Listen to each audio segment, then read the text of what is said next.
There we go.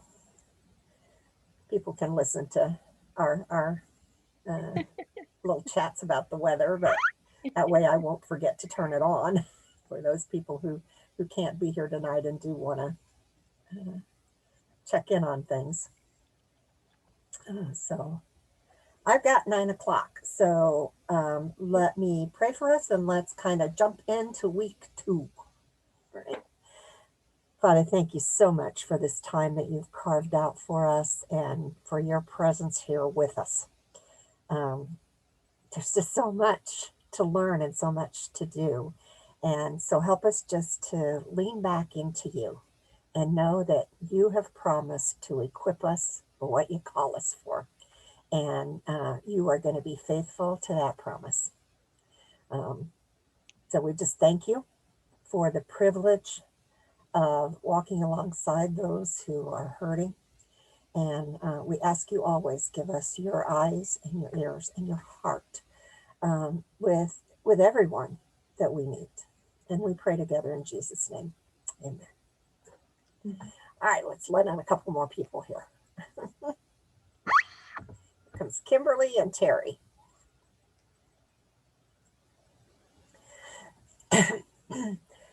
I just a few minutes ago sent you all a copy of the homework partner list. I am sorry, they do not know what's going on. What's happening with Blackboard is that there is a mixture of the last time I taught this course, some of those videos and postings and things are being dumped into this session's Blackboard. And so apparently the Meet Your Instructor that you guys got is all messed up. Week 1 video is all messed up. I just checked week 2 video or the week 2 instructors video again a little while ago, and I was able to pull it up. But if you're not able to pull it up, please let us know, because we're trying to find out what's going on with those, because you're not getting, and then everything I posted last week is gone. The only thing that isn't is I think your points for being in class last week. I think the grade center stayed. At least it had, as of yesterday, it had stayed up. So, but IT is working on it. They are wonderful. They will get this finished or fixed. But I didn't want you to have to delay any longer getting your homework partner list and assignments. And I also noted in that email that if you need to take until Monday night to get that assignment completed and submitted, that's on me, that's on us that you didn't get your partner list, your homework partner list earlier than this. And so if you need to take until Monday night to submit that, please feel free to do so. And there won't be any penalty for that. Okay. I think that's all my housekeeping stuff for tonight. What questions do you guys have? My agenda for tonight is for us to do some role plays about the skills that you have to practice this week. So that's my primary agenda, and that's what I want to give us a lot of time for. But I also want to be able to answer any questions that you guys have. I have a quick question, Mary, and that is, are there 3 learning activities or just 2 for this week? Because I could only pull up 2. I couldn't see number 3. There should be 3, but let me check it and see. Did anybody else have that problem, or was it just me? I only saw 2. Okay, hang on. Let me see what's going on.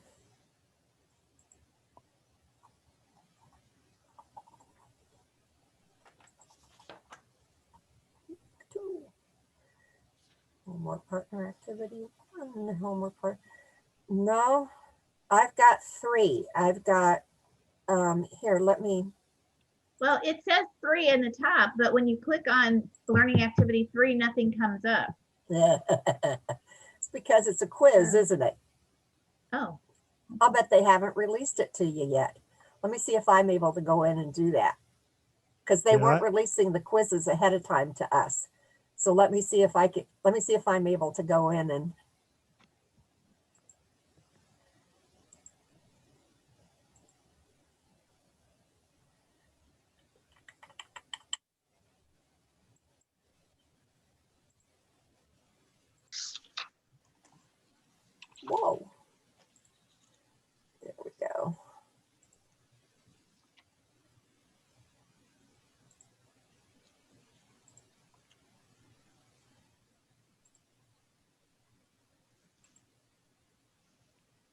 hang on.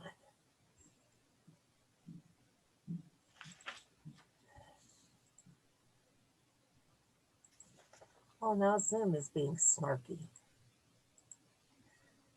Hang on, let me do it this way. I think I can do it this way.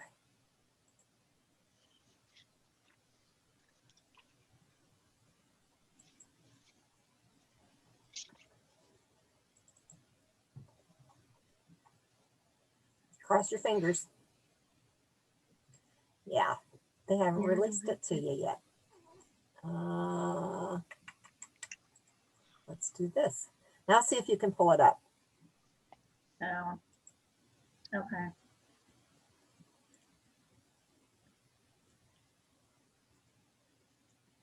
Anybody in Blackboard? Yeah, Okay. I am. But Yeah, it shows up now. now Okay. I see it. That's what Yeah. it was. And thank you for saying something, because there's another quiz later on that they weren't going to release ahead of time. So I need to go and make sure that that one is made available as well.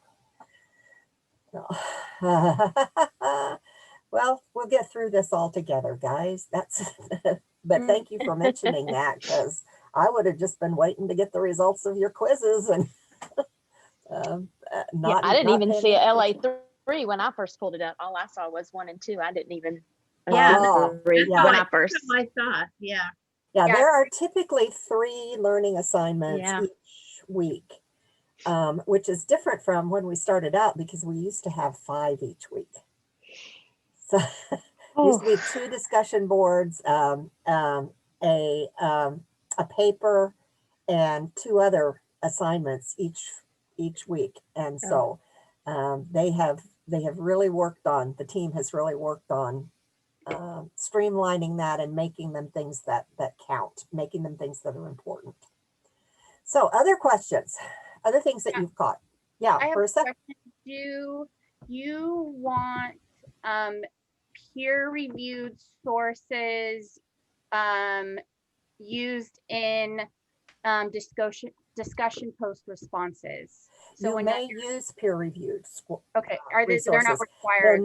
They're not required, but you absolutely may use them, because there's some really excellent material out there that fits into the kinds of things that in all of the classes. But there's some really good stuff out there on attuning and confronting and just a lot of the skill and how those skills interact with clients. I know I was talking to some of my cohort this morning, and a lot of us are in the other course. We're all taking 604 right now, and some of our responses require a peer-reviewed source. So we were getting confused, I think, we're like, wait a second, which courses are requiring it and which aren't? Yeah, so, yeah. Okay. And I think that's because of the nature of 604. Right. That makes sense. Mm-hmm. So this one, so this one is not required. What's that, Carolyn? So I'm sorry, I got kind of lost when Marissa said the different thing. So your class does not require peer reviewed in Blackboard, correct? Excuse me. No, this class 633 does not require peer reviews in Blackboard. If you find information and you choose to include it, it's always helpful to not only to you, but it's helpful to your classmates to have those resources. Okay. And hopefully as you go along, what you're beginning to do is build your resource library. You're getting a folder that has topics and peer-reviewed articles and books that people have said they've read, or workshops that they've gone to, or those kinds of things. So, which reminds me, they are sending me a copy of, it may have come in today. I've had clients all day, so I just got off with clients a few minutes ago, but they are sending me a copy of the ethics, the abuse workshop that was done the other day. And they have given me permission, Madeline Spring has given me permission to share that with you guys. So when I get it, I will send you guys the link. and you should be able to access it. Okay, Amisha, Hey there. Sorry I'm late. it's okay. We're just kind of at this point where it's kind of what questions do you guys have, and then we're going to jump into some role plays, Awesome. talking about some. I have a question then. So back to the peer-reviewed article, or peer review for our papers, are we required to have at least one? If you are required to have one, it will say so in the assignment because Okay. it's different for different courses. But Okay. if you are required to have one, it will state that You'll have in it the in there. assignment. Yeah. Okay. Okay. Okay. I was wondering what you wanted the structure to be like for our observation after we do, like when we write up our observation from our role play video, like what type of structure and writing do you want that to be? You'll complete the. Go to. In that learning activity 1 in week 2, there's a feedback checklist for the client and a feedback checklist for the observer. So you'll click on that and pull it up, and then you'll want to save it so that you can then type in, you're asked to give feedback on the counselor's use of encouragers and questions. Write down everything the counselor says during the interview, or write down what the counselor, it says everything. You're not doing a transcript of this. At the end, categorize each response and give the helper feedback. Now, this is going to be a short video. So basically what you're looking for is you want to pay attention to everything that the counselor says. And were they using a door opener? Were they using a minimal encourager, an open question, a closed question? And the example that they give is, how can I help you today? That would be a door opener. What brings you in today would be a door opener. What's on your mind today? What would you like to talk about? All of those are door openers. Minimal encouragers would be things like, yeah, okay. A nod of the head, leaning forward. All of those are minimal encouragers. Open questions are questions that cannot be answered with yes or no. And if we're going to ask questions, most of the time we want to be asking open questions. What we really encourage you to try to do is to practice not asking questions, but phrasing what you do with the client in different terminology. I wonder, as you were saying this, I was thinking about this and wanting to ask you about this, those kinds of things, rather than questions. Closed questions are yes or no questions. And there's a place where closed questions are very important. Did you drink? Were you drinking before you came into this session today? Yes or no question. So there are times when yes or no questions are appropriate to use and even necessary to use. Did the counselor supply enough encouragers during the initial 2 minutes of the interview to let the client know he or she was listening? Were they used too often? And then a little bit more about analyzing open questions. Were the questions important to what the client was saying, or were they curiosity questions or digging for information questions? Were they useful for more depth in the conversation? And one of the ways that you look at that is, if you're asking a question, if there's a question being asked, does it follow directly from what the client has been saying? Not something that the counselor has brought in from outside the conversation, but does the question directly address something that the client has been telling you? More open or closed questions. Does the counselor need to increase? So to come back and answer your question, Kim, this is the form that you will fill out and this is what you will submit. So that means you don't have to transfer this into some kind of APA format. Okay, that's what I was wondering. You fill this out, submit it, and that's you've done what you were supposed to do. Okay, thank Okay? you. Yeah. All right. Let me pull this back here. All right. Any other questions? So when we submit the feedback forms, we'll submit them under the learning activity, right? Yes, under the learning activity. Do we actually see like how the person evaluated us, or how does that work? You know what? I have been asking that question of the team because I think that it doesn't do any good if the person you're evaluating doesn't see the feedback. So at this point, and thank you, Carolyn, for bringing this up. At this point, what I'm going to ask you to do is to send a copy to the person that you were observing. And that way we'll just be sure that they got that feedback. If there's some way that we can open it up so that you can get it through Blackboard, then we'll do that.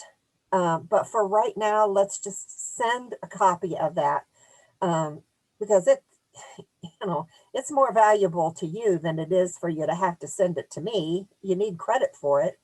But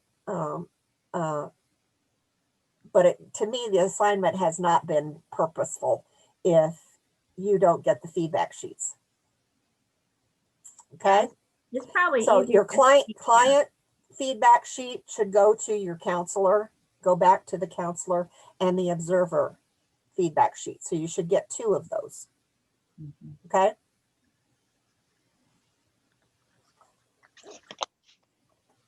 All right.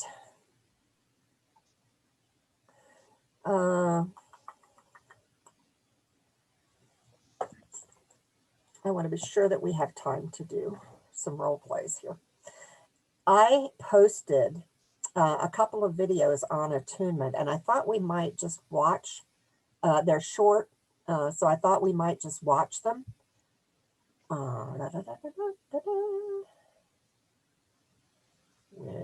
are they?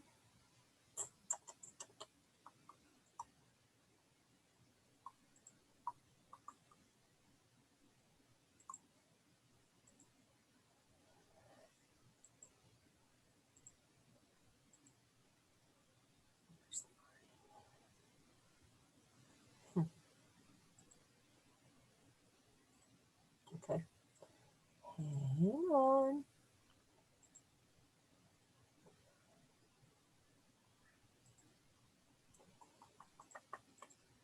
Okay, I can't do that, it says.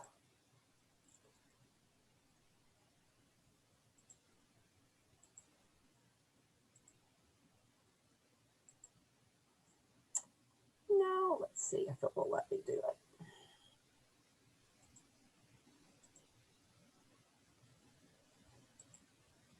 Oops, here comes Jeremy. Let's let him in.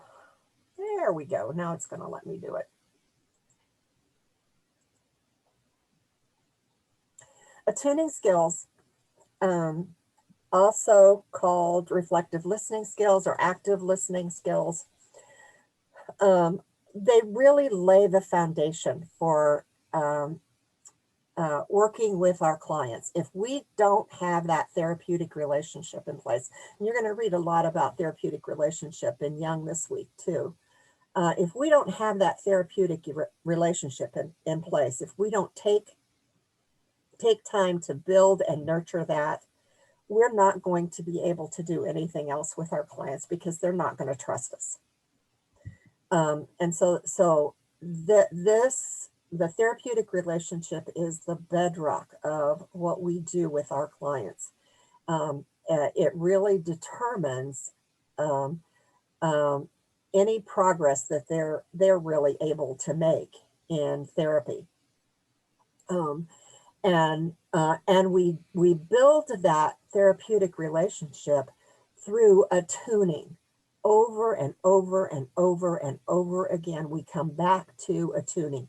Doesn't matter how long we've been meeting with the client, how many weeks we've been meeting with them, we keep coming back to attuning is the first thing we do before we try to do anything else. So let's take a look here at a little bit about attunement.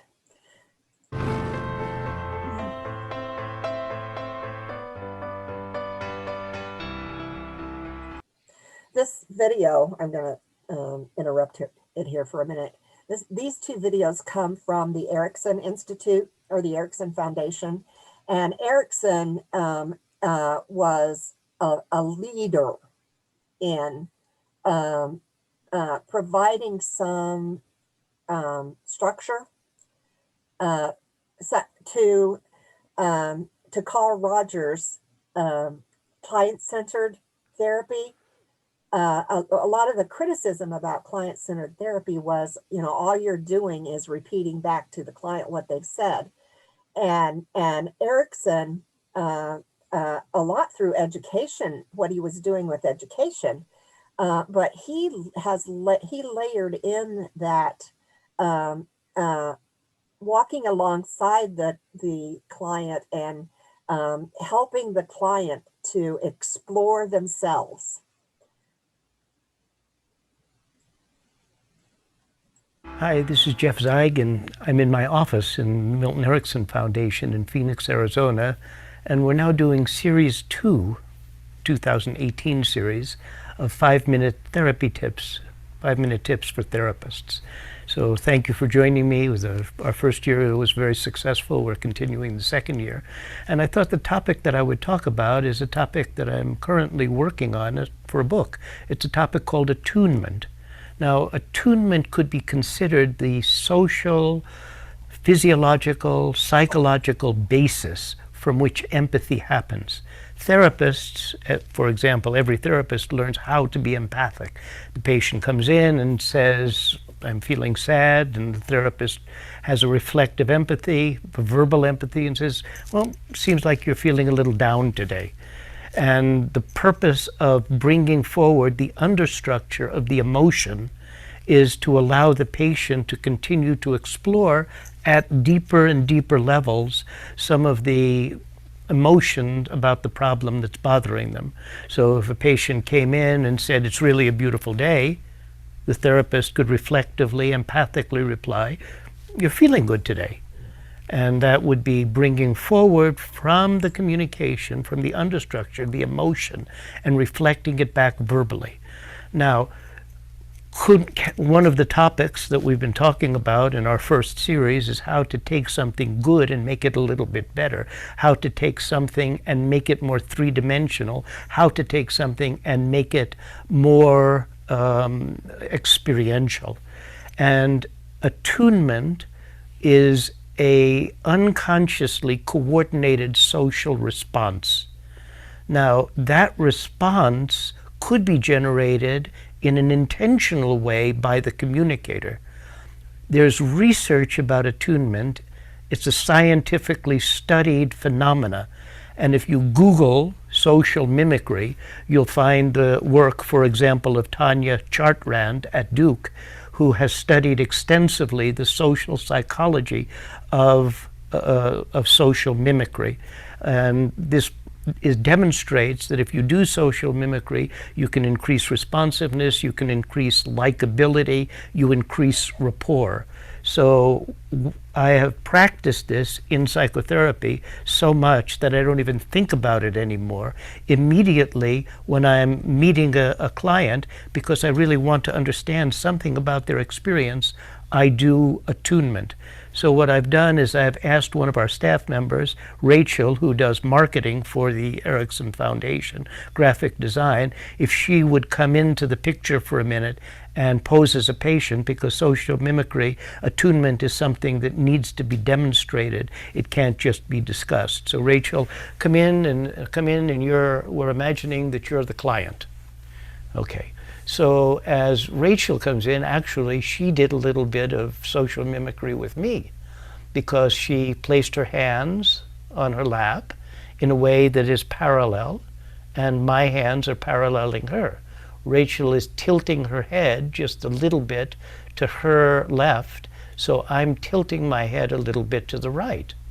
Now, Rachel has a breathing rhythm, and so I can coordinate myself with her breathing rhythm, and I can be saying my words as Rachel is exhaling. Now, when we're doing this so obviously, and I'm talking about what it is that I'm doing, then it makes Rachel self-conscious.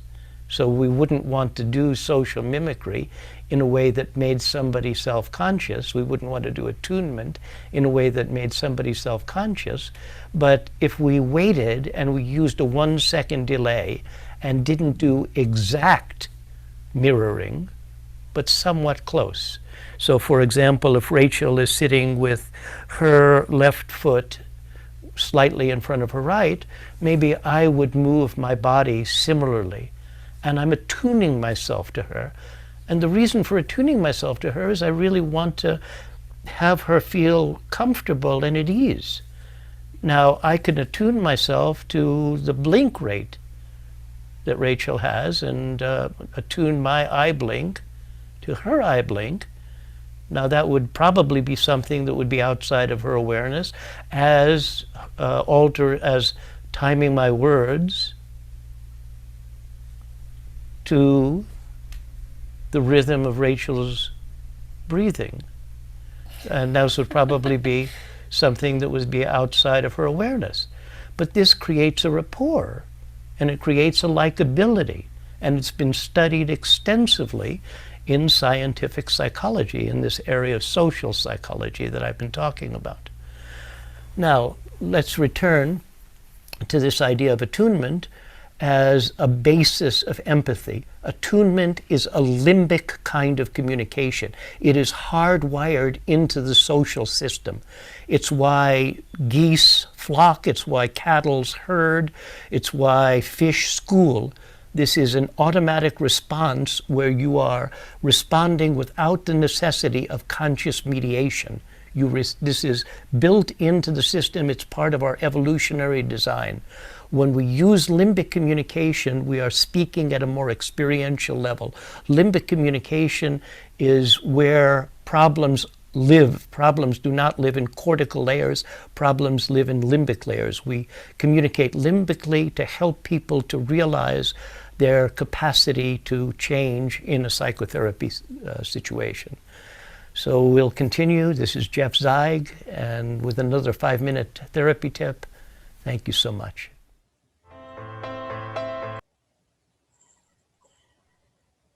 Okay, hang on, I have to turn that off so we don't get...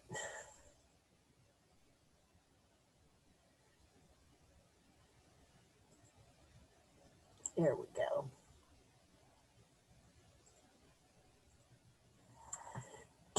So it doesn't keep running through the YouTube videos. So that's kind of a stage 1 of attunement.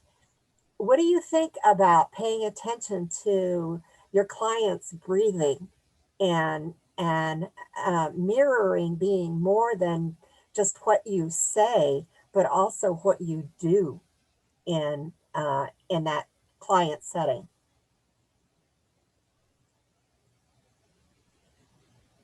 I think if I were the client and like I think I would feel like unknowingly more comfortable if the counselor I was seeing was attuning to my breathing and they were matching my breathing, or if they were making sitting like I was sitting and making direct eye contact across from me. I think that would make it more of a situation where I'd feel more open to open up. Okay, yeah, good point. Other thoughts? Yeah, I found it fascinating, and I think on one hand, I can see that some of this happens like it just happens naturally. You kind of just, you do it. But the breathing or the eye blinking, I was amazed at how he was able to tell. I was thinking about, like, if I'm a therapist, it's almost like I'm multitasking all these different things. It kind of seemed a little intimidating of like, wow, I need to pay attention to the Exactly. breath and to the blinking, and whoa. Yeah, yeah. And that is something that as therapists, we are multitasking all the time. We're paying attention to everything that's happening. And so part of that is why we can't always be rushing ahead to what we want to say to the client. And so a part of that too is learning to use pauses to create space, not for our client, but also for us. And to kind of create that that rhythm that allows for taking time to think before responding, and for that process to kind of roll out with the client. You know, and it isn't like we don't have to get uptight about examining every little thing. But the more we practice that, and not just with clients, but as much as you can, be practicing it everywhere you go right now. Because it's like he said, we want it to become so instinctual to us, so ingrained in us that we don't even have to think about it anymore. We're just automatically doing that.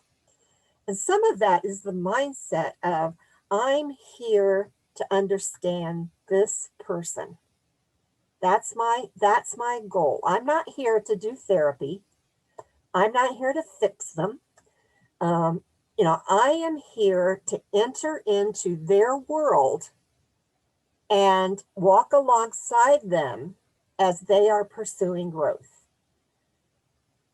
And that's a whole different mindset from even a lot of times what therapy presents as, when we're talking in terms of, well, did you meet your goals with the client this week? And where are you in your treatment plan? And so, a part of juggling is we have to do all of those things. We have to create goals. We have to have treatment plans. But make first and foremost always that I am in this room to partner with this client and to understand them, to enter into their world. And they're the only ones who can introduce me to their world. I know nothing about them until they teach me. One of my very first mentors, a man that I still admire, when I first went into practice, one of the things that he would say over and over to me in supervision is, Mary, you don't know what you don't know. And part of what he was coaching me about was that I had good discernment skills. I had good instincts. And a lot of times after talking to a client for a short period of time, I could begin to identify some of the core issues that they had. But what he was hammering into me was respecting the client first. That what the client knows about the client is far more important than what I think I might know. And there comes a point when I can begin to offer some observations for the client to consider. But that comes after that relationship has established and the client has felt like they've been heard.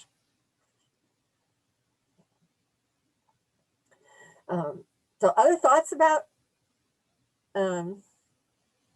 watching the physical stuff? I like that he said at the end that that problems live in limbic layers. Yes. And that is, to me, what makes so much sense about following the what the body is doing. Mm-hmm. Because if it's lived in limbic layers, we are trying, as we're trying to enter into that world, we are trying to, when you meet somebody, especially for the first time, you're trying to help develop that safety and that trust. And you're trying to get them into that feeling of you are welcome and come in, Yeah. have a seat, this is all for you. So I can see how that all fits together, but I Yeah. had never heard that before. Yeah. So that was really, really good. And as we continue to work with clients, as we're encouraging them to sit with their feelings, part of that sitting with their feelings is being aware of what's happening in their body. And so sometimes when I've been working with a client for a while, I will make note to them. I will make an observation to them about their breathing. That their breathing has gotten shallower. And so I'm wondering what's happening in your body right now. Can you just kind of take a moment and check and see what you're feeling in your body right now? And so again, that observation becomes a part of, I've noticed that every time we begin to talk about your brother, you look away from me and you look over to the side, and it's kind of like you go someplace else. Wonder if you've noticed that yourself. And so those observations, those physical observations, get worked into the therapeutic process. So, now, think about also emotional containment and how we can use our bodies to help with emotional containment. What if you have a client who is almost hyperventilating because they're anxious? Are you going to pace your breath with theirs at that point? What are you going to do instead? Can you ask them to breathe with you? You can ask them to breathe with you. Do some box breathing. Yeah, and you're going to visibly relax your body in front of them, and okay. How about if we breathe together here for a minute? You and I'll do this together. And so you're modeling containment for them, but you're also giving them the opportunity to practice it. And they also are allowed to have their anxiety in the room without it, without you falling apart on them, or and them being afraid. One of our clients, often one of their main fears is that they're going to be too much for us. And so it's really important that we maintain that presence that says, you're not going to be too much for me.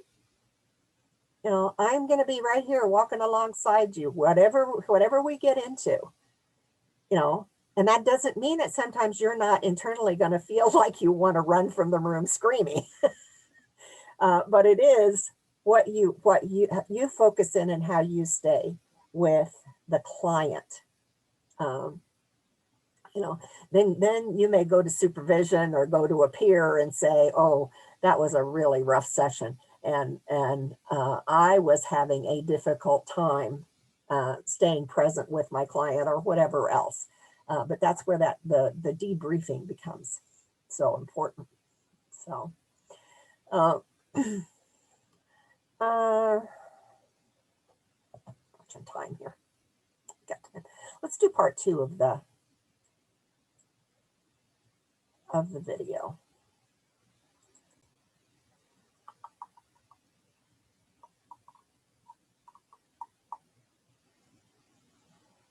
Part 2.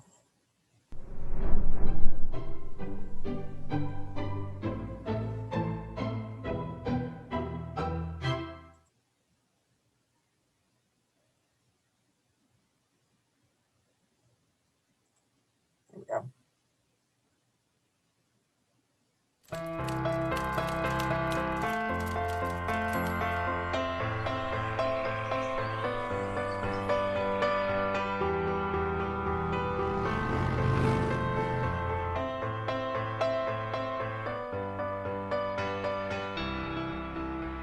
Hi, this is Dr. Jeff Zeig in Phoenix, Arizona, in my office at the offices of the Milton Erickson Foundation with another 5-minute tip for therapists. And thank you so much for joining me. The first 5-minute tip of 2018 was attunement. I want to continue attunement 2 because this is a broad topic. As I said, it's a topic that I'm currently preparing for a book. Attunement is the basis of empathy. It's the physiological basis, the psychological basis, the social basis of empathy. We are designed to respond implicitly. For example, we are at a theater, somebody coughs and there's a cacophony of coughs. Somebody claps and other people clap. Two people who are walking down the street, perhaps not even knowing each other, will attune their steps. People who are sitting next to each other at a sporting event might attune their posture. We are designed to respond and not necessarily realize that response. We are social creatures. We like to be attuned. We like to go to the movies together, laugh, cry together, to a sporting event together, to cheer together. Attunement is part of our biological design. Now, communicators, as I talked about in the last 5-minute video, can attune consciously. What can we attune to? In the last video, I was attuning to Rachel's posture, to her nonverbal behavior, to her eye blink, to her breathing rate, to her posture, to her gestures. But we can also attune to people verbally. Like we could attune to the speed of speech of someone. We could attune to the metaphors that someone uses. We could attune to the tone of voice. And what we're doing is acting as tuning forks, as if the one person is going verbally or non-verbally, and what we're doing in responding is we're going verbally or non-verbally. This sets up a feeling of likability, a feeling of rapport, a feeling of goodwill, and it's being done on a implicit level, because that's the way in which the human system is designed. We believe that a lot of our behavior is initiated consciously, but so much of our behavior is responsive. The field of social psychology demonstrates how people respond without necessarily realizing the response or without necessarily realizing the cue that led to the response. For example, we know from research that if the context changes, behavior can change. If you paint a restaurant in the United States with red colors, people spend more money. We know that in an experiment in social psychology, if there's a faint odor of lemon, which is often associated with cleaning products, people tend to clean up their space more than they would do that if the faint smell of lemon was not there. Now, it's not that people recognize these things. It's just this is part of our social design. So attunement is a way to begin a relationship. If you're a parent talking to a child, if you're a teacher talking to a student, if you're a businessman talking with a colleague, one of the ways that you can start is to resonate with the person that you're talking to. As a therapist, when I'm working with an individual, when I'm talking to an individual within the context of a couple session or a family session, I work avidly to attune myself to some aspect, especially at the beginning of the relationship. Now, after having practiced this so many times in my working memory, I don't even have to think about it anymore. This is part of my procedural memory. This is who I am with people. I immediately attune. I recommend to you that you practice this in your conversations with family, with friends, with clients, and demonstrate to yourself that by initiating attunement, you get a better opportunity to empathize with the person with whom you're talking. So thank you very much. This is Jeff Zeig with another 5-minute tip for therapists. Got it again. There we go.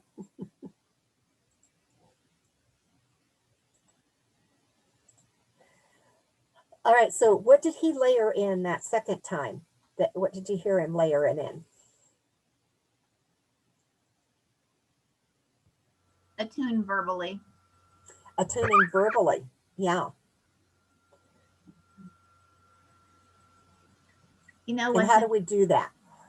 Oh, by reflecting back their emotions and noticing their tone of voice and their the speed of their voice. But if they're talking too quickly, then I think we slow down and then they attune with us, correct? Mm-hmm. What I was going to say is what's interesting is the wide applicability of these skills, because I was trained as a hostage negotiator for the Illinois Department of Corrections, and all of these skills were what we used in hostage negotiations. Absolutely. Yeah. Yeah. I have level 2 crisis training and same thing. These are universal skills. And they're not just in crisis type situations that we pull them out. It's like he talks about, we want them to become so integrated into us that they are a part of how we interact. They're not skills we put on when we enter the counseling room. They're skills that are a part of our persona, a part of our character. And so we don't have to stop and think. We want to get to the place where we don't have to stop and think about attuning, because it's what we do with everybody we meet. It's our practice. It's our go-to. And it takes some practice and some time to get to that place. And one of the things that I always suggest is pick somebody in a family member, a friend, pick somebody and specifically practice attuning with them.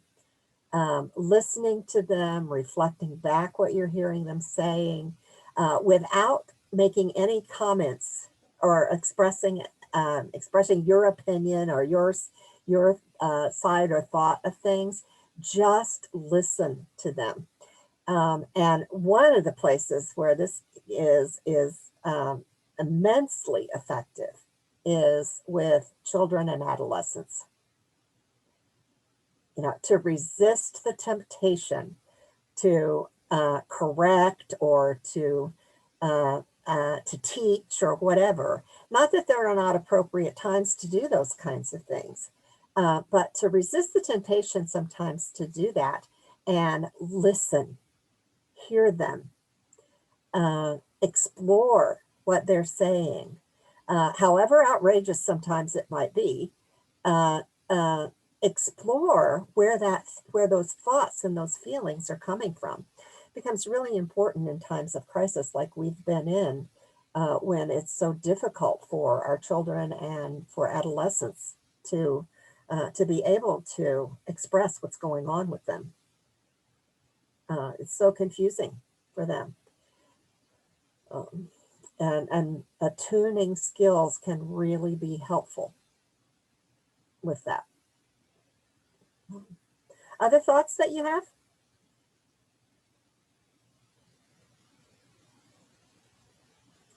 Well, there are 8 of you. So how about if we try some of this out? Let's just kind of take this from your client is walking in the door. And how might you interact with that client to get this relationship started? Who wants to be a client?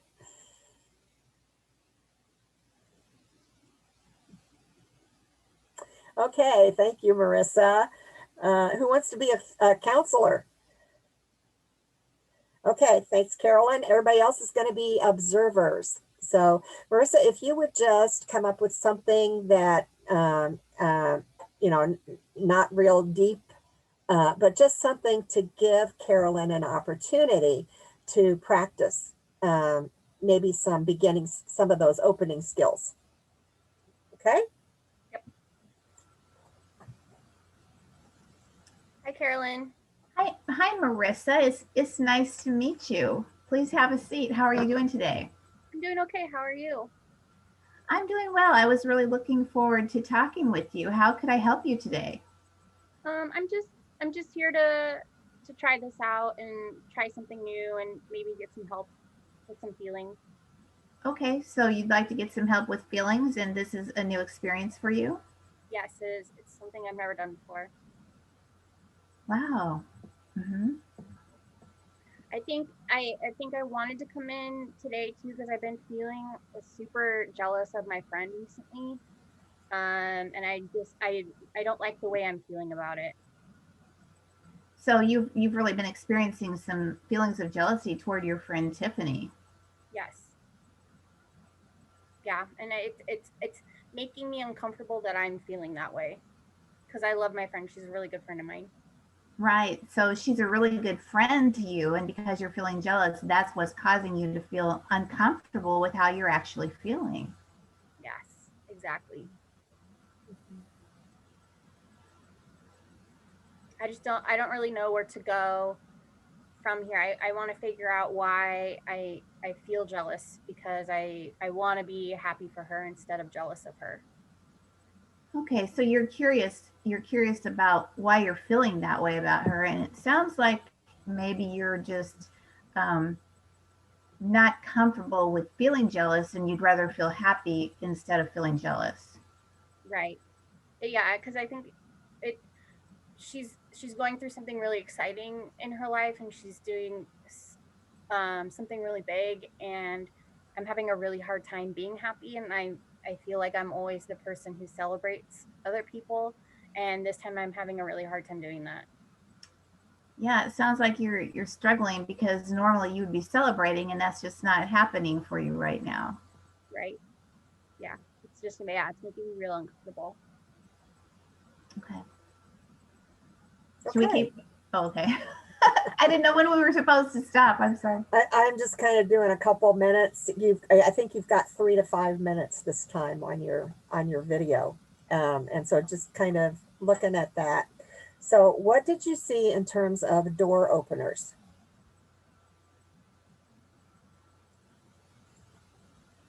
Carolyn was like right off the bat, she was like, she seemed excited to see me. Like her tone of voice was higher. She smiled. She used my name. So it like I felt welcomed. I didn't feel like I was like talking, like being welcomed by a stone wall, or felt like I didn't want to be there. Mhm.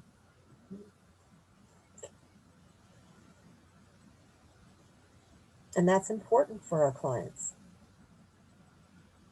From the minute they walk in the door, and sometimes before they walk in the door, sometimes it's when we meet them out in the waiting room and walk back with them. From the very beginning, we want to make this as it's a scary experience to come uh, uh, share your life with a stranger. And so we want to ease that process as much as we can. So, um, did you hear questions? Well, in the beginning, she said, so what brings you in today? And that just gave her the opportunity to talk about, whatever it was that she wanted to talk about. Mm-hmm. Yeah, yeah. That's appropriate use of a question, a door, and that's a door opener. Did you see or hear any minimal encouragers along the way?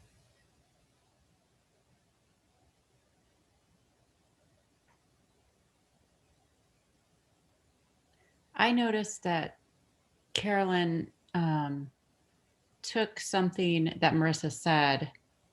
It was when she said that, I think it was when she said, normally I'm the one who's happy for other people, but in this situation, I'm not, and that bothers me. And then Carolyn was really good about rephrasing it and ending it with a question like, so that is why you're not happy. I think is how you ended at the end. And I thought, oh my gosh, that was just brilliant. How you took everything she said Yet you just rephrased the words with a question at the end, and it was just perfect. That was really good. Thanks. I don't know if that's exactly what you would call an encourager. But. I think we'd call that more the reflective listening Okay. piece. Did you see her nodding her head? You know, a couple of times. I think she said, "Yeah, or something along those lines." Just really leaving the door open for Marissa to say what she needed to say, but also for Carolyn to say, "I'm listening to you." You know, and Carolyn didn't go into trying to probe a lot. Now, where in what Marissa was saying would there have been opportunity for Carolyn to take it down a rabbit trail? Well, I could have just tried to get into her business and say, well, what's going on with Tiffany? What's happening? Yeah. Yeah. What are you jealous about? Yeah. Yeah. What's going on between you and Tiffany? You know, and instead, you allowed her to tell her story, and she made her story more about her than about Tiffany. We don't need to know a whole lot about Tiffany. We need to know what's happening with Marissa. How is this impacting her? What's important to her about this? And so again, tracking with what the client is saying. Okay.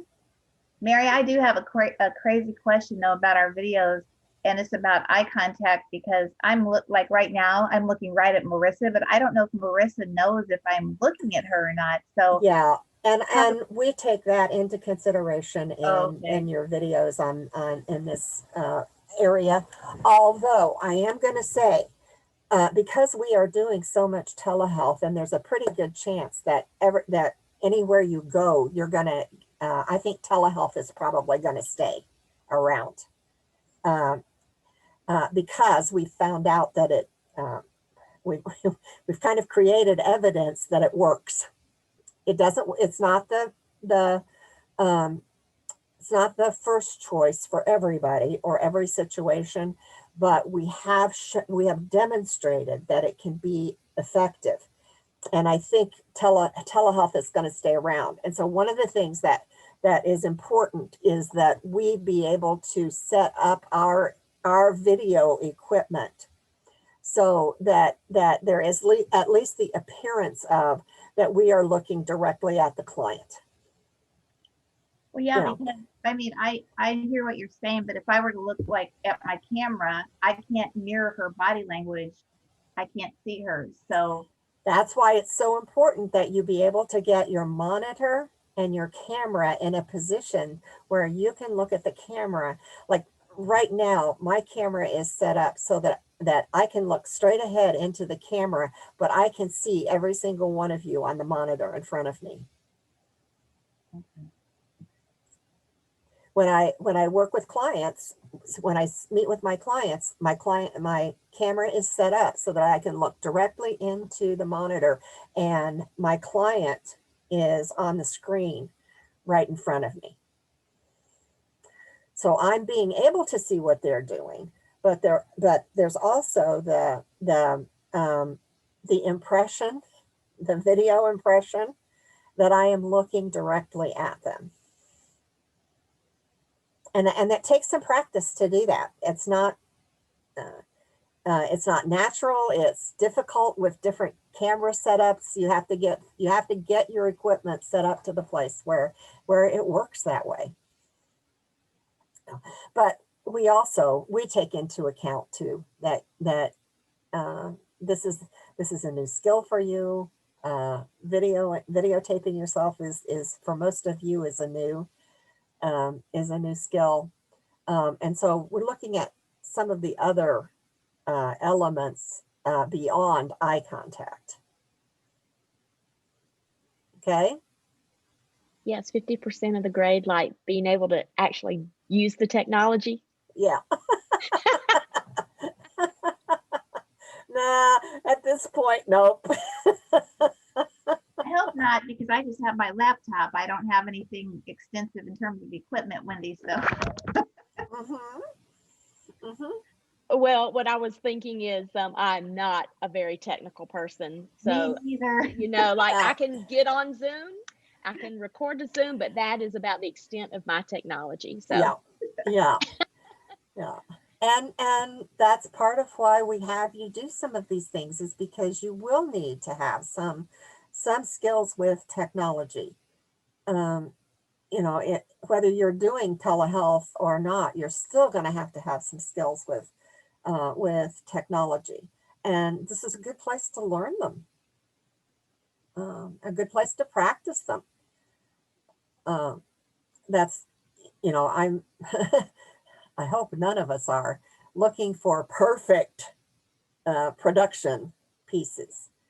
Uh, uh, you know, more, how are you engaging with your client, and is it obvious that you're understanding what the skill looks like um, when you're sitting down with a client and talking with them? So, okay.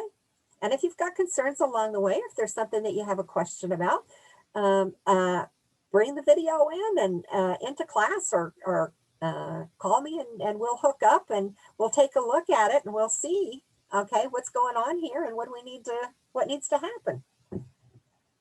Okay. All right. Another client and another counselor who wants to give this a try. This is your chance to try it before you have to put it on videotape. I'll be I a can be a client. client. You'll be the client? Okay, Kim.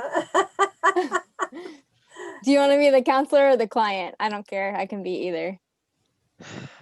All right, I'll be the client if you want to be the counselor. Okay. Okay. I'll give it a go. Give it a go. That's right. Yeah. First of all, you pronounce your name Misha, right? Mm-hmm.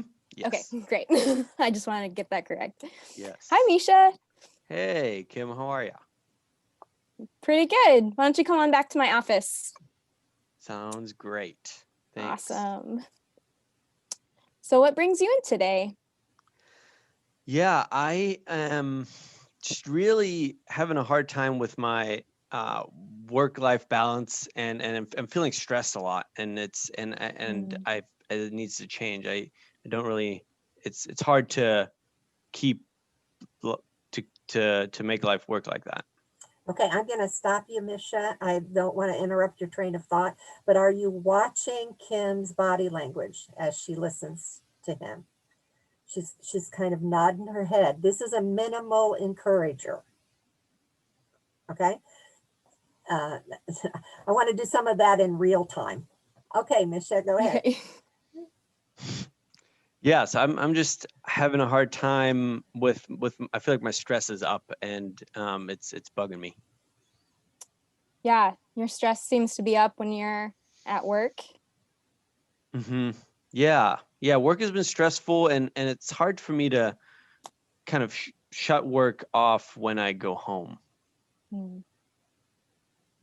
Yeah, so it sounds like you're kind of taking your work home with you.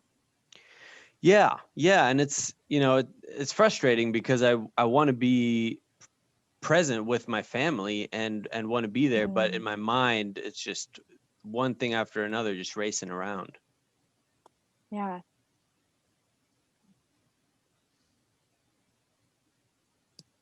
Yeah, that seems like it would be hard. It is. Yeah, it's I wish I had a way of just being able to stop my thoughts and engage where I'm at, but it's just kind of it's like a circle. It just kind of spins. That makes sense. Yeah. And I feel like it gets worse when I then have my wife tell me, oh, you're not really like listening to me, or you're not really present. That's so frustrating. And then I feel ashamed for that, because I don't want that, but it just kind of makes me obsess more over like what's wrong with me. Mm.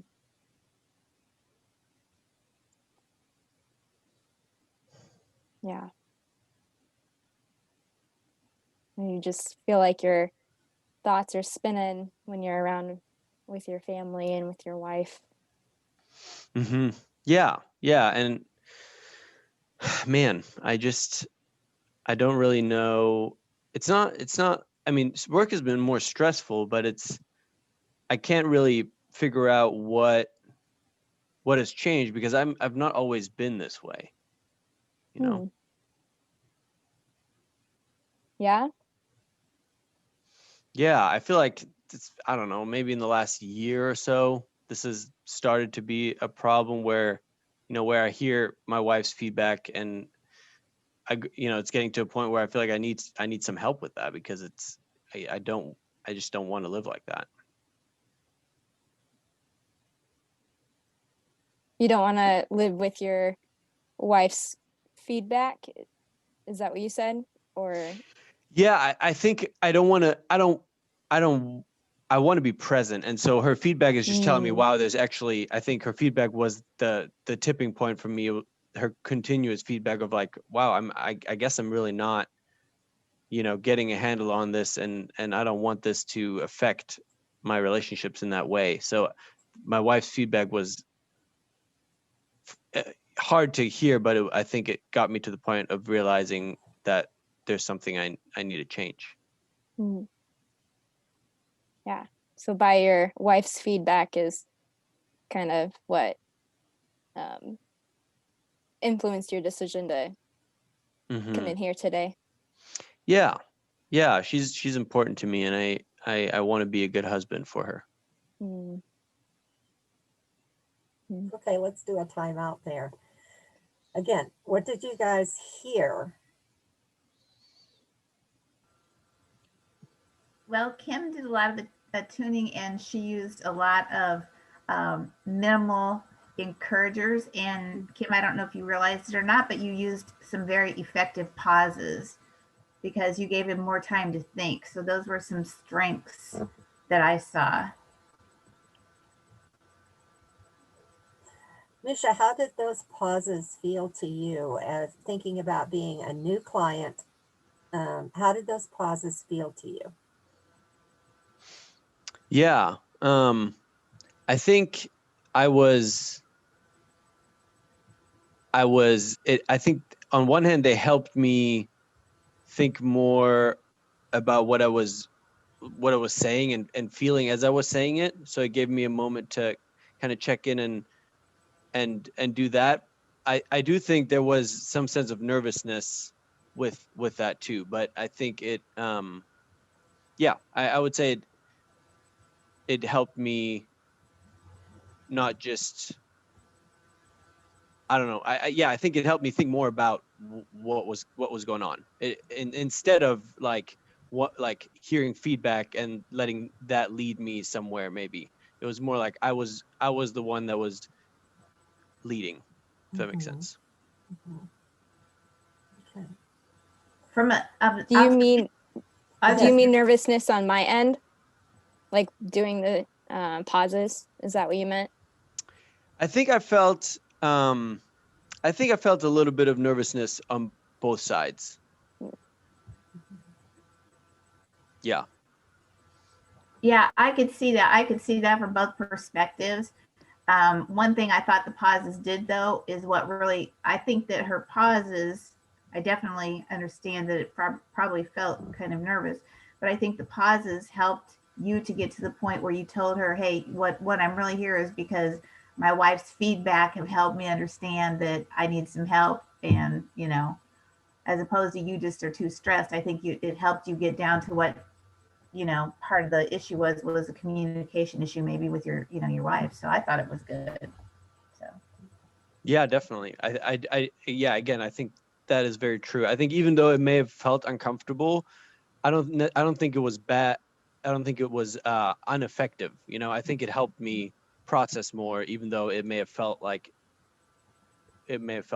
uncomfortable. And learning to effectively use pauses is one of our best skills. What John told us once when we were getting ready to do some process groups that he wanted us to really focus on not starting conversations with our process groups, to let them take responsibility for starting those conversations. And in the course of talking about that with us, he said, I once sat for 20 minutes in a group and didn't say a word. Wow. You know, and it's really hard to think about sitting for that long a period of time. One of the things that I've found is with clients who've experienced some deep, severe trauma, there are a lot of times that I will just sit with them and be with them, and let them know that whenever they're ready to talk, I'm ready to listen. But I'm not going to try to force them to talk, because they've already been in too many situations where they've been forced to do things that they did not want to do, or were not ready to do, or that were terribly uncomfortable for them. You know, and so they get to take the lead in counseling. And so sometimes that means, but I will acknowledge that to the client. I'll say, I'm just going to sit here with you for a minute, and when you feel like talking, I'm right here with you. But I'm going to just give you a chance to kind of sit with yourself, and I'm going to sit with you. You know, one of the things that's happened with some of my trauma clients in teletherapy is we've gone to, this is their instigation. They will put things in the chat, and they're more okay with doing that than saying them out loud. And so it's finding what works for the client. They want to put something in the chat with me. I respond verbally to them, but they are welcome to type things into the chat for me, with me. Okay, so you've seen two very different styles of doing this. This opening introduction, and both of them valid, both of them good. Not a lot of questions. Helping the client to tell their story. We want the client to say, "Yeah, you've got it. That's what I mean. That's what I've been trying to get somebody to hear." At what point would it be appropriate to just go to ask Misha what's going on at work? Say again, Jeremy, when would it be appropriate to ask her what? Ask Misha what's going on at work specifically. Oh, what's going on at work specifically? Well, that would be something that as they continue to talk, well, Misha, let's just do this a little bit. Are you willing to do this with me for a little bit? Sure. Okay. You know, what is it? It just really sounds like all of this stress has caused some relational problems at home, and you're not being able to be the person you want to be at home right now. Mm-hmm. Yeah. Okay. So I'm wondering kind of what's been fueling that. Yeah, I think that's what I've been trying to figure out. Yeah, like I said, I think it's gotten worse lately. And I feel like the stress level has gone up, and the thinking about work, and I guess there's you know there is a lot going on at work with kind of some transitioning of management. And so I feel like, you know, with already COVID and everything, I feel like there's a lot in the air right now. And there's some, I don't know, I feel anxious about that. Okay, a lot of uncertainty that's causing some real anxiety. Yeah. And I'm wondering how that carries over into home. Yeah. So I think that's the thing, the anxiety and the stress, instead of being able to leave it at work, I feel like I'm taking it home with me, even though I don't want to. And so I'm preoccupied with it when I'm trying to be, you know, with my family. And it's frustrating because I'm trying so hard to not, but it's like automatic, like it keeps going. Sounds like maybe some intrusive thoughts. Yeah. You know, the feeling of not being able to pack it up at the office, close the door at the office, and transition to home. Yeah. Which is just another, as you say that, it's just another thing I can't seem to control right now. You know? Okay. It's like I can't, there's so much in the air at work with transitions. There's anxiety over work and just life in this phase, crazy life right now. And then there's, I can't even control how I deal with it. I can't seem to deal with it well. So many things feeling totally out of your control. Yeah. It's scary. And you're wanting to pull some of that control back in. Yes. Take a look maybe at the things that you really don't have any control over, and maybe some of the things that you do have control over. Yeah. Did you want me to think about what I do have control over? Well, what do you think about that? What Yeah. might be some things that, even in a time of chaos like this, a time that seems so chaotic and out of control, what might be some of the things that you would have control over? What do I have control over? I have control. I guess I'm seeking help, so I'm taking control as I'm realizing I you know that I'm lacking a lot of control. I'm owning. I feel like that, I don't know if that counts, but I feel like I'm not It just certainly passively. does count. Yeah. Takes courage to take those steps. When we are kind of ingrained with I should be able to figure this out, or the shoulds of life, and it takes courage to say, I could use a different viewpoint here. I need some help looking at this a different way. Yeah, that's true. Okay, so does that help, Jeremy? Do you see how that just kind of flows from, but it's coming from what he's talking about. It's always focusing on what Misha is talking about. Yeah, I noticed you went deeper instead of jumping to a different topic. Yeah. And I could ask him, hey, what's going on at work, man? You know, and you know, another avenue to bring into this would be to ask, you know, where are you feeling the most stress at work? But he told me that. He gave that information. I didn't have to ask that question.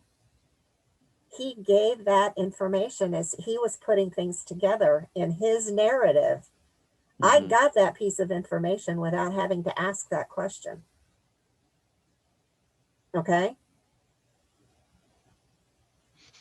Yeah, it was surprising for me to it was cool because I feel like, yeah, that it didn't feel as much like I'm just going and, you know, you're just letting me talk and I'm just going in circles and it's not helping. But there was progress in what I feel like what I was processing or not learning about myself, or yeah, there was, yeah. So like, I mean, the fact that at the end I was able to say, you know, I feel out of control, and like, yeah, I feel like you said, Jeremy, it went deeper without me really, like, yeah, without you asking too many really personal questions. It was kind of a flow. It was cool to kind of be doing that.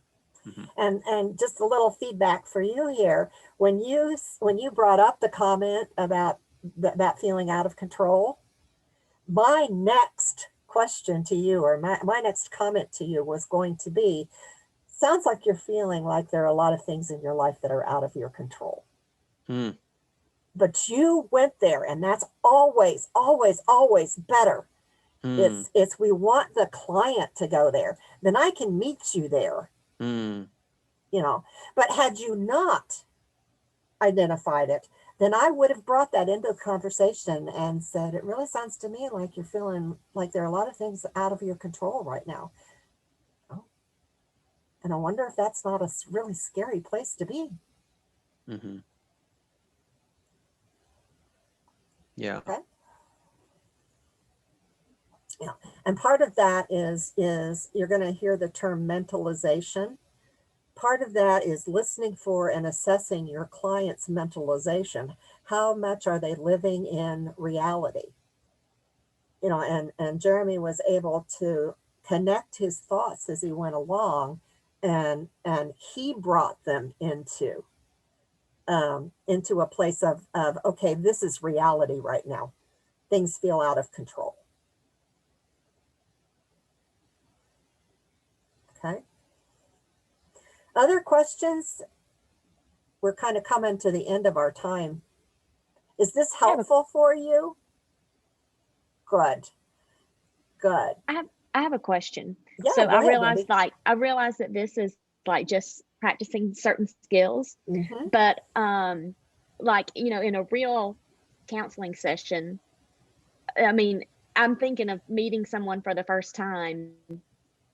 I mean, it seems appropriate that you would just ask kind of who they, you know, tell me about you, before you kind of dig into that. So how can I help you today? Mm-hmm. So is there anything and there is that missing? you know, that yes, that there is that tendency to want to do that, and that's part of our being in control of the session. You know, we want to offer the client, we want to learn about the client, whatever, but offering them what brings you in today, that, and wherever they start, if we follow them, if we go with them wherever they start, we're going to get all of that other information as we go along. We're going to add pieces on. We're going to build the puzzle and fill in the pieces. That's going to happen. You know, I have at times said things to clients like, what do I need to know about you? What do you need for me to know about you? So, you know, just different ways of opening, of doing door openers. Does that make sense? It does. Yeah. You know, yeah. And I'm more specifically thinking of the very first time, right, that you're meeting someone. So for sure. Yeah, it does. Yeah. I don't have to have all of their, now, okay, I'm going to preface this by, I am in private practice. I get to do things my way. If you're working for an agency and you have to do a formal assessment in the first couple of sessions, then part of your skill building is learning how to do that formal assessment, and still build rapport with your client. And there's a skill to that. It takes practice. But if you are in a private practice setting, a place that allows it, I know I'm going to get all that information as we go along, so I'm not so worried about getting it in that first session. In that first session, what I really want is for the client to feel like this is a safe place for them. You know, and part of that is they can ask me any questions that they want to ask me as we do that, as we enter into that. And they're going to learn more about me as we go along as well. But again, it's there are different situations that you will be in. Sometimes you'll have a formal assessment either on the computer or otherwise, that where your agency is expecting you to answer every question before the client leaves the building.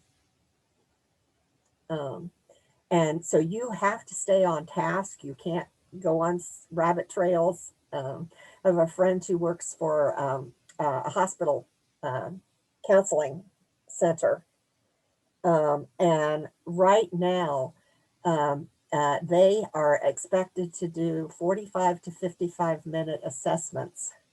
And one of the things that happened was they timed what it takes to just read through the assessment that they're supposed to get through.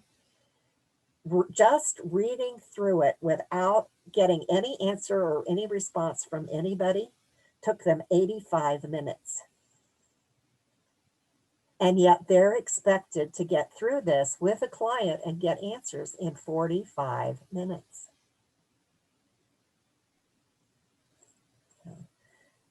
Obviously, it's not happening.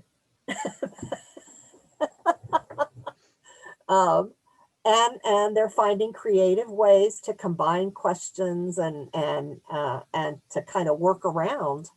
But you find that particularly in agency work, and agency work is valuable. It's wonderful experience. But in agency work, the agency has protocols that they expect to have followed. Some of those are driven. Some of those are driven by dollars. The number of assessments that you can do in a day, or the number of clients that you can see in a day, and the expectation is that you will meet those quotas. So what we have here is the opportunity to, again, to practice those skills and to begin to make them so much a part of you that whatever setting you're in, those skills are going to come to the table. Okay? Good.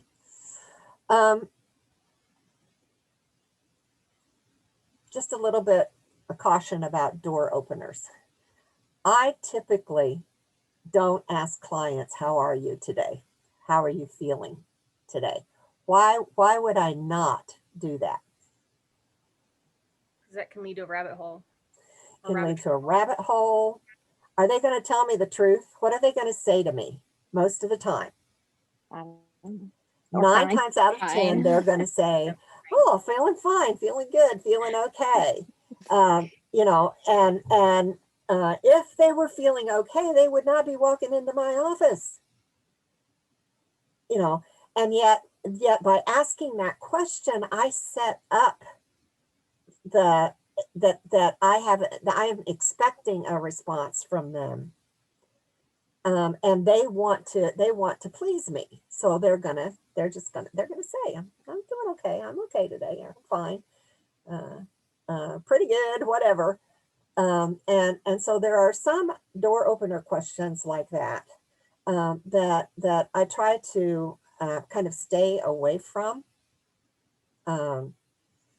How are you feeling today? Really try to stay in the realm of what brought you to this point. What brought you in today? How'd you wind up in my office today? What's most important for us to talk about today? Those kinds of things. Does that make sense? So if they ask you how you're doing, do you just kind of redirect? Mhm. Like you answer and then you redirect them of like Mhm. with a different door opener? Yeah. Yeah. And then as the relationship progresses, if, for instance, my clients all know that I've been through cancer treatment. And so particularly there are some of them that have been with me through the entire journey, the almost 5-year journey. And so they will come in and they will say, "How are you doing today?" And I will tell them, it's a good day. Okay, Marissa, thank you for checking in tonight. Thanks for being here. Uh, they kind of know the ups and downs, because sometimes my ups and downs have impacted my ability to meet with them. One of the medications that I take uh, uh, gives me an upset stomach. It causes me to vomit. And I never know when that's going to hit. It's not an all the time thing, it's a sometime thing. And so there have been times over the last almost 5 years that I've had to call clients and say, I am just not in a place where I'm going to be able to be helpful to anybody today. And so they understand that. And so they ask. I don't give them detailed medical information. But for instance, a number of my clients the last 2 weeks have been asking, "Do you know yet when you're going to be able to get the vaccine? Have you heard when you might be able to get the vaccine?" And so that's their concern. Their concern is for me and what's, but their concern is also where are we going? Because as of March, my office will have been closed for a year. And my wonderful clients have been meeting through telehealth for a year, and they have hung in there, just amazing. They have amazed me um, with their faithfulness. Carolyn, you need to head off as well. Thanks for being here.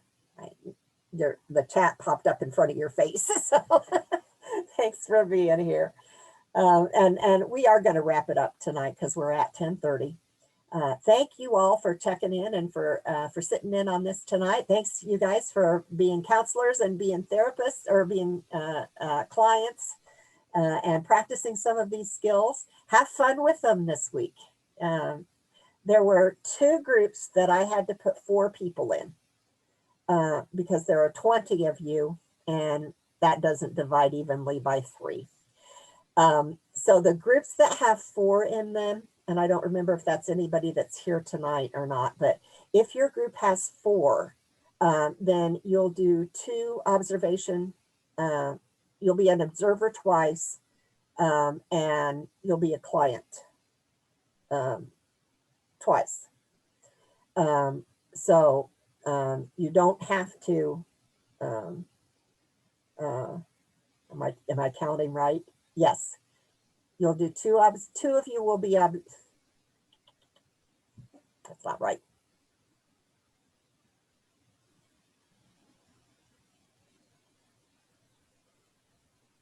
I think my brain just kicked out. It decided I'm done for the day. Sorry. If there are 4 of you, you will each take a turn at being the counselor. You will each take a turn at being the client.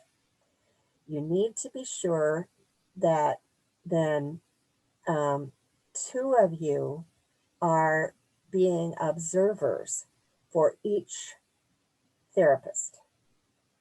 Okay.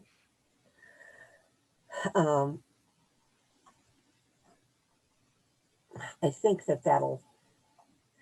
that'll be easy, be self-explanatory when you get into it. And then be sure, and I'll send out a message too. Hopefully my email is still up and running. It was a little while ago. I'll send out a message too about sending a copy of your observation sheets to the person who was the counselor, so that you guys get that feedback as well. Okay.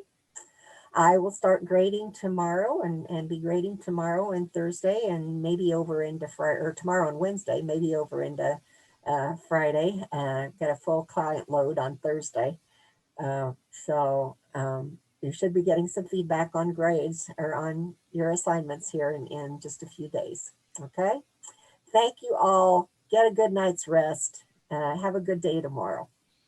Bye-bye. Thank you, Mary. Thank you, Mary. Thank you. Thank You're you. very welcome. Thank you.